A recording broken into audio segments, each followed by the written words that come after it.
ఒకరోజు అరుణ్ మసకబారిన దట్టమైన అడవి దారిలో ప్రయాణిస్తూ ఉన్నాడు. అప్పుడు అకస్మాత్తుగా కార్ బ్రేక్ డౌన్ అవుతుంది. కారు పక్కకు ఆపి చూస్తూ ఉంటాడు.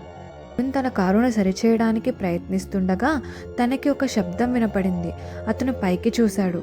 అక్కడ కళ్ళు తప్ప పూర్తిగా తెల్లగా పొడవైన రూపాన్ని చూశాడు. తనకి చాలా భయం వేసింది. అప్పుడు ఆ దెయ్యం భూమిపై చిక్కుకున్న ఎమిలీగా తనను తాను పరిచయం చేసుకుంది. అది తన పూర్తి చేయకుండా మధ్యలో ఆగిపోయిన పనిని చేయడానికి అరుణ్ సహాయం కోరింది.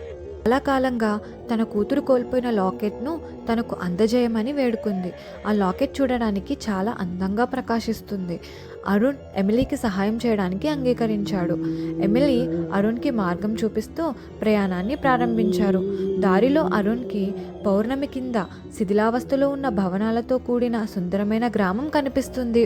అరుణ్ని ఆపటానికి కొన్ని అతీంద్రియ శక్తులు ప్రయత్నిస్తాయి. కానీ అరుణ్ లాకెట్ని జాగ్రత్తగా పట్టుకుని నడుస్తూ ఉంటాడు. వారు తమ గమ్యస్థానానికి సమీపంలో ఉన్నప్పుడు ఎమిలీ తన కుమార్తె ఇప్పుడు వృద్ధ మహిళ అని, ఈ గ్రామంలో ఒక ఇంటిలో నివసిస్తుందని వెల్లడిస్తుంది. ఎమిలీ అరుణ్కి కృతజ్ఞతలు తెలియజేస్తుంది.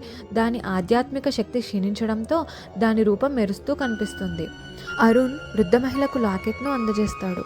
ఆమె దానిని వెంటనే గుర్తించి అది తన తల్లి లాకెట్ అని తన తల్లిని గుర్తు చేసుకుని ఆమె కళ్ళలో కన్నీళ్లు నిండిపోయాయి. ఎమిలీ చివరిసారిగా కనిపించి శాంతియుతంగా ప్రకాశవంతంగా మెరుస్తూ కనుమరుగైంది. అరుణ్ ఒక పరిపూర్ణమైన అనుభూతి చెందుతూ వెళ్ళిపోతాడు. తుత్రి ఆకాశం స్పష్టంగా నక్షత్రాలతో నిండి ఉంది. అతను పైకి చూస్తాడు. ఎమిలీ యొక్క కృతజ్ఞత తనపై ప్రకాశిస్తున్నట్లు కనిపిస్తుంది.